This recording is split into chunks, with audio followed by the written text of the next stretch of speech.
Episode 6 ए pizza date. या ये dad मिल गए। रिया बाहें फैलाकर हवाई जहाज की तरह रोहित को चिपक गई। रोहित हैरान हो गया था। हमेशा चुपचाप रहने वाला आर्यन को आज क्या हो गया था। इस बच्चे में चेहरे के सिवा कोई गुण नहीं था जो आर्यन से मिल खाता हो। रोहित ने आर्यन को दोनों हाथ से पकड़ा, उसका शरीर का टेम्परेचर चेक किया। बहुत बेचैन होकर पूछने लगा, बेटा तुम ठीक हो ना? क्या हुआ है तुम्हें? रिया ने रोहित को एक हाई फाई देकर कहा, आज तो मैं कुछ ज़्यादा ही ठीक हूँ। रोहित आर्यन को लेकर एक्स्ट्रा पॉजेसिव था, मगर आज उसका डरना सही था। उसे लगा कहीं आर्यन किसी मानसिक बीमारी का शिकार तो नहीं हुआ। वो फिलहाल ऐसा कुछ नहीं करना चाहता था जिससे आर्यन पर कोई स्ट्रेस हो। रोहित ने रिया को थोड़ी नरमी से कहा, चलो बेटा अंदर चलो, तुम्हारे खाने का वक्त हो गया, भूख लगी होगी। रिया ने पेट पर हाथ घूमते हुए कहा, हाँ भूख तो जोरों की लगी है। रिया ने रोहित को एक हाथ से इशारा करके झुकने को कहा। रोहित भी बिना देर किए झुक गया। रिया ने रोहित के कान में फुसफुसाते हुए कहा, मुझे तो पिज्ज़ा खाना है। रोहित ये बात सुनकर हैरान हो गया। आज तक कभी आर्यन के सामने से कोई चीज़ डिमांड नहीं की गई थी, फिर आज अचानक आर्यन का पिज़्ज़ा की डिमांड। रोहित आर्यन को ऐसी कंडीशन में उसे किसी चीज़ के लिए मना करके उसकी मानसिक स्थिति और बिगाड़ना नहीं चाहता था। उसने फ़ोन निकालकर होटल के शेफ को कॉल लगाया और बोला, हमारी होटल का बेस्ट पिज़्ज़ा तैयार करो और अब हम नीचे आ रहे हैं। सारे रास्ते टैक्सी में अनिका खिड़की के बाहर देखते हुए ये सोच रही थी कि आखिर उसके पापा किस जन्म का बदला ले रहे थे उससे, क्योंकि उन्होंने अनिका से उसका बेटा छीना। वो बार बार एक ही बात सोच रही थी, कहाँ होगा उसका बेटा, कैसे होगा, किस हाल में होगा वो। बगल में बैठा आर्यन चुपचाप अनिका को देख रहा था। आर्यन चाहता था अगर ये कोई सपना है तो बस ये सपना कभी न टूटे। रेस्टोरेंट पहुंचने के बाद अनिका को ये रियलाइज हुआ कि रिया ने तो गेम खेल रही थी, ने तो कुछ बोल रही थी, वो बस अनिका को देखे जा रही थी। होटल के टेबल पर आर्यन ने नैपकिन उठाकर गोद में सजाया। एक नैपकिन अपनी टी शर्ट के कॉलर से लगा ली। अनिका रिया की टेबल मैनर्स देखकर खुश हो गई। उसने रिया को आंखों से इशारा करके और धीमी आवाज़ में ताली बजाकर उसकी तारीफ की। अचानक अनिका की नज़र रिया की आंखों पर पड़ी। आर्यन की आंखें हमेशा थकी हुई और कमज़ोर लगती थीं, इसलिए अनिका ने अपनी पर्स से एक आईना निकाला और आर्यन को दिखाकर बोली, देखो क्या हो गया तुम्हारी आंखों को, सारा दिन गेम खेलने से हुआ है ये। Why don't you listen to your mom? Aryan ये सुनते ही मुस्कुराकर अनिका से पूछा, mom I will listen to you. हमेशा बिंदास रहने वाली रिया को इतना शांत देखकर अनिका को उसकी चिंता हुई। अनिका अपनी चेयर से उठकर आर्यन के बगल में बैठ जाती है, फिर उसके माथे को चूमकर पूछा, इज एवरीथिंग ऑल राइट? मासूम आर्यन ने हमेशा रहलाया। अनिका उसके जवाब से संतुष्ट नहीं थी। उसे पता था कि कोई बात तो है, जो हमेशा मस्ती में रहने वाली रिया आज इतनी शांत कैसे है। अनिका ने आर्यन के सर पर हाथ फिराते हुए कहा, अगर ठीक होते तुम्हारी आंखों को क्या हुआ है और इतनी शांति से क्यों बैठे हो आज? आर्यन ने अनिका का हाथ पकड़कर कहा, आई एम फाइन, इनफैक्ट आज मैं बहुत खुश हूँ मॉम। आर्यन ये कहकर थोड़ा डर जाता है। वो चुपचाप टेबल पर रखी प्लेट की तरफ देखने लगा और खाली प्लेट पर चम्मच घुमाते हुए आर्यन ने पूछा, can I call you mom? Anika ने सोचा कि रिया आज तक उसे मम्मा बुलाती थी, अब मॉम बुलाना चाहती है। फिर कुछ सोच अनिका के आर्यन के बगल से अपनी चेयर पर जाती हुई बोली, मॉम कहो या मम्मा, मैं हूँ तुम्हारी माँ ही। आर्यन जोर से चिल्ला पड़ता है, सचमुच? आर्यन ने अपने टेबल पर खड़े होकर अनिका के सामने बाहें फैलाकर कहा, आई लव यू मॉम। दोनों ने हक किया और मेनू उठाकर पिज्ज़ा ऑर्डर करने लगे। होटल पैराडाइज में रिया रोहित का हाथ पकड़े हवा में पाव उछालती हुई होटल की कॉफ़ी शॉप में दाखिल हुई। आर्यन का ऐसा बर्ताव रोहित ने पहले कभी नहीं देखा था। कॉफ़ी शॉप में पहुंचकर रिया ने कहा, रुको डैड, टेबल सिलेक्शन मेरा होगा। रिया ने ऐसा टेबल चुना जहाँ से लिफ्ट का दरवाज़ा ठीक से दिखे। उसे अपने दोस्त को पहचाना था जो ब्लैक जीन्स और ब्लैक टी शर्ट पहने लिफ्ट से निकलेगा।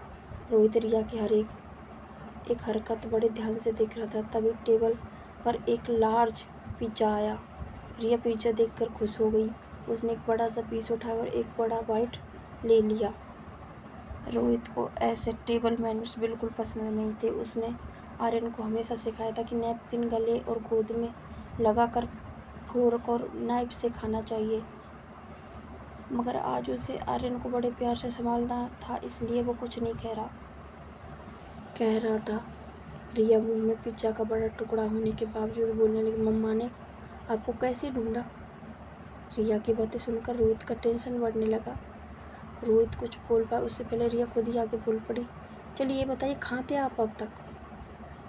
ये सुनकर रोहित स्तब्ध था और सोचे जा रहा था कि उनके बेटे को आखिर हो क्या गया है, वो क्यों ऐसी अजीब अजीब सी बातें कर रहा है। ना चाहते हुए भी धीरे धीरे उसे सनी की बात सच लग रही थी। कहीं अनिका ने आर्यन पर जादू तो नहीं किया?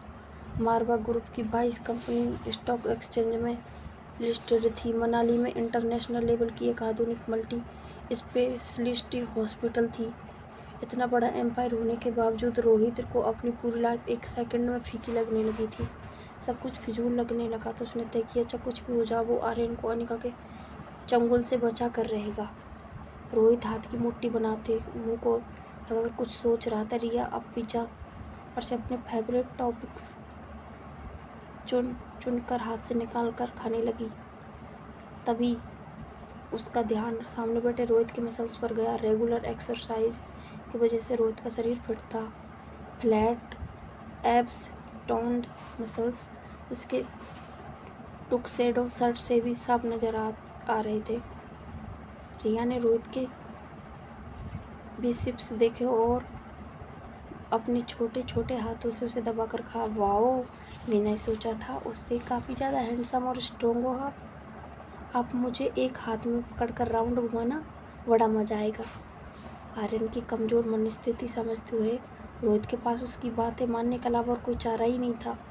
वो आर्यन को समझाते हुए कहने लगा, देखो बेटा, मैं तुम्हारी सारी बातें मानूंगा, तुम्हारी जी माए जो करो, बस मेरी एक बात मान लो। देखो, तुम उस सारे तिर औरत जो 2402 रूम में रहती है उसकी बात मत सुनो।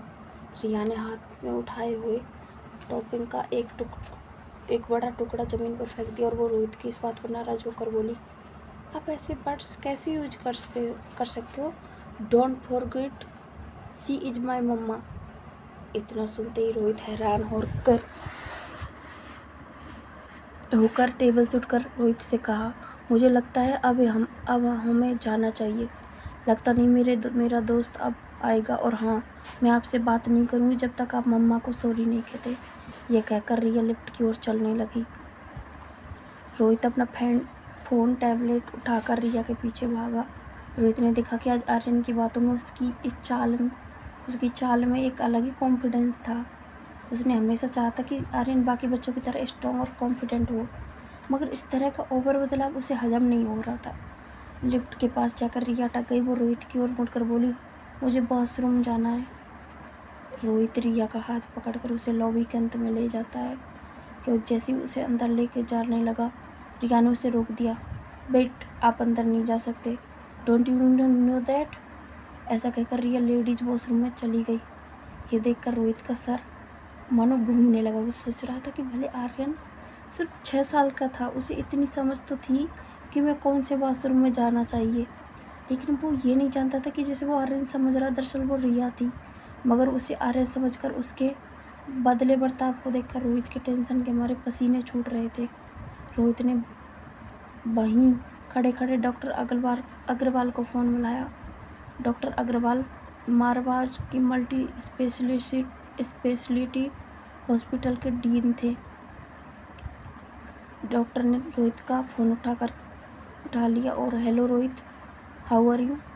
मारवा परिवार की छोटी से छोटी बात अखबार की सुर्खी बन जाती थी। यहाँ बात हो रही थी कि खानदान के इकलौते वारिस के मेंटल हेल्थ की। इसलिए रोहित ने लॉबी में एक बार उधर उधर देखा कि कहीं उसकी बात कोई सुन ना ले।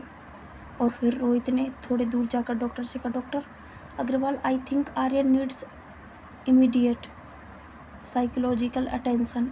वो होटल की किसी गेस्ट को अपनी माँ समझने लगा है। और वो रोहित कहते कहते रुक गया और फिर उसने कुछ सोच कर आगे कहा, I think we need to hire the best counsellor for him. Doctor Agarwal ने पूरी बात शांति से सुनने के बाद रिलैक्स होकर, रोहित पैनिक होने की ज़रूरत नहीं है, इट्स नॉर्मल। इस उम्र में बिन माँ के बच्चे ऐसा करते हैं। कई बच्चे तो अपनी मरी माँ से बातें भी करते हैं। ये एक फेस है, वो शायद अपने आप बाहर आ जाए। फिर भी सिम्टम्स लॉन्ग लास्टिंग लगें तो मुझे कहना, I will appoint the best child psychologist, don't worry. Doctor Agarwal इतना कहकर फ़ोन काट देते हैं।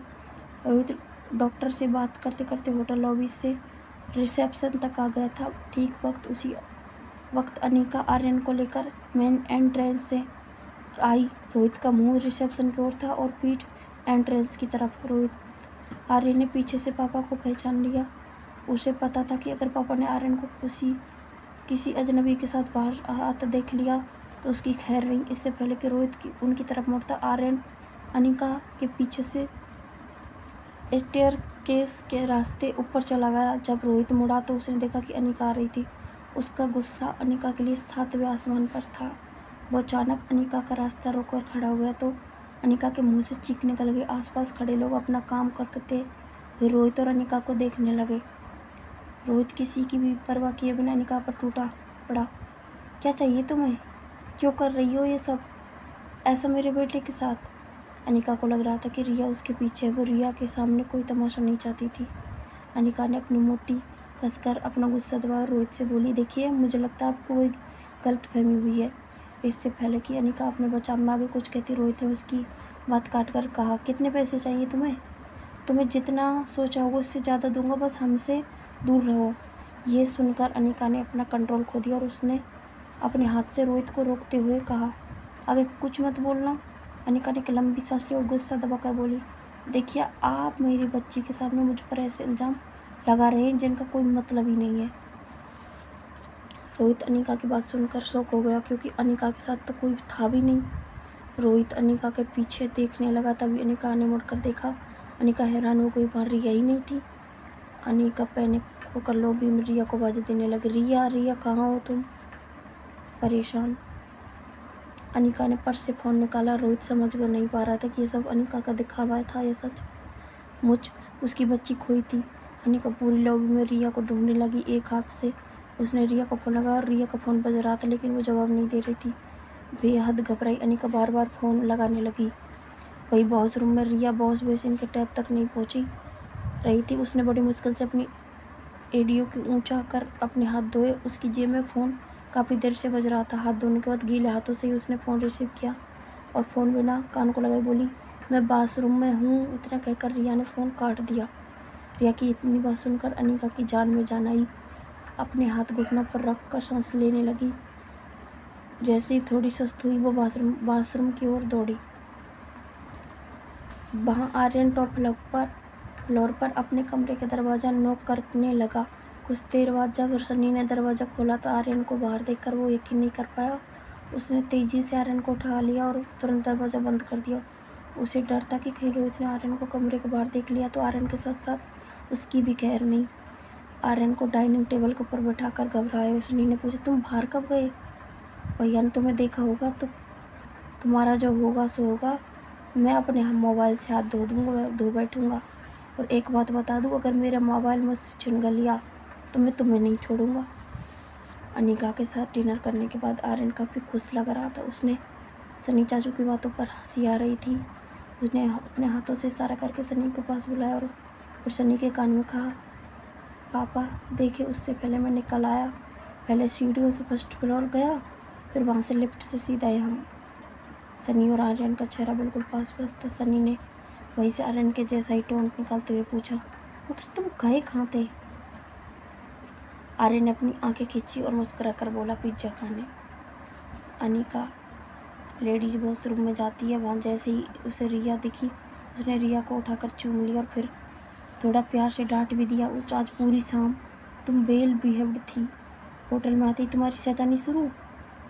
रिया भी मम्मा को किस करके कहती आज का पिज्जा बहुत टेस्टी था। अनिका मुस्कुराई बोली है ना, तो फिर से चलेंगे। इस बात पर रिया हंसने लगी। वॉशरूम के सामने एक सर्विस लिफ्ट थी। अनिका नहीं चाहती थी कि मैं लिफ्ट के सामने रिसेप्शन के खड़ा रोहित रिया के सामने फिर वो सच सब बोले जो उसने अभी अभी कहा था। अनिका रिया को सर्विस लिफ्ट के जरिए ऊपर ले गई।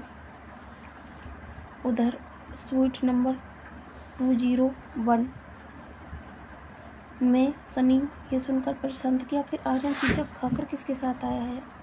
वो रूम में यहाँ से वहाँ चक्कर लगा रहा था। उसे लगा इससे पहले कि रोहित कहीं से पता लगाए मुझे ही सब कुछ बता देना चाहिए। सोचकर रनी ने रोहित को सब कुछ बताने के लिए फ़ोन लगाया। टेंशन के मारे उसकी सांसें भरी जा रही थी। जैसे ही दूसरी तरफ से रोहित ने फ़ोन उठाया, सनी हिम्मत करके सब कुछ एक सांस में बोल गया, भैया आर्यन पिज्ज़ा खा के आया है। लेकिन इसके बाद रोहित ने सनी को जो कहा वो सुनकर सनी गहरे शब्द में चले गया। रोहित ने कहा, हाँ मैं ही उसे ले गया था। अब शौक लगने की बारी रोहित की थी। और एक सेकंड वो रूम में, मतलब आर्यन ऊपर तुम्हारे साथ है? सनी रिलीफ के साथ कहता है, हाँ वो तो आ गया। रोहित को आर्यन का बिहेवियर बिल्कुल पसंद नहीं आ रहा था, मगर उसे डॉक्टर अग्रवाल की बात याद आ गई। ये फेस से निकल जाएगा। रोहित सनी से कहता, ठीक है मैं भी आता हूँ। रात के 11 बज चुके थे। अनिका अपने स्वीट के बेड पर लेट गई। सारे दिन की थकान के बाद अब उसके शरीर की कमजोरी उसकी आंखों में साफ दिखाई दे रही थी। वहाँ बगल में रिया बेड पर लेटी तो थी, मगर उसे नींद कोसों दूर थी। रिया की आंखों के सामने बार बार एक ही फिल्म चल रही थी। रिया, मम्मा और डैड किसी बीच पर घूमने गए और रिया डैड के कंधों पर बैठी है। रिया ने कच्ची नींद में सोई अनिका से पूछा, मम्मा कितना अच्छा होगा आप और डैड साथ ही रहो। अनिका की कच्ची नींद अब गहरी हो चुकी थी, इसलिए उसने रिया की बात नहीं सुनी। रिया ने अनिका को सोते हुए देखा। उसे पता था कि मम्मा को नींद मिलना उसके शरीर के लिए कितना ज़रूरी था, इसलिए उसने मम्मा को डिस्टर्ब न करके सोच के उसे हक करके अपनी आंखें बंद कर दी, ये सोच कर कि शायद नींद आ जाए। वह आर्यन की हालत भी कुछ वैसी ही थी, खुली आंखों और नींद गायब। आर्यन अपने कमरे में हमेशा डैडी के साथ सोता था, मगर आज उसके पास मॉम के साथ बिताए वक्त की स्वीट मेमोरीज थी। दोनों बच्चों की आंखों में नींद गायब थी, लेकिन दोनों के पास अब एक उम्मीद थी, यह उम्मीद कि बहुत जल्द हम मॉम एंड डैड के बीच सोएंगे। आपको कहानी कैसी लग रही है? आपको अच्छी लग रही है तो कमेंट ज़रूर करें, लाइक शेयर एंड सब्सक्राइब करें। बाकी भाग अगले पार्ट में।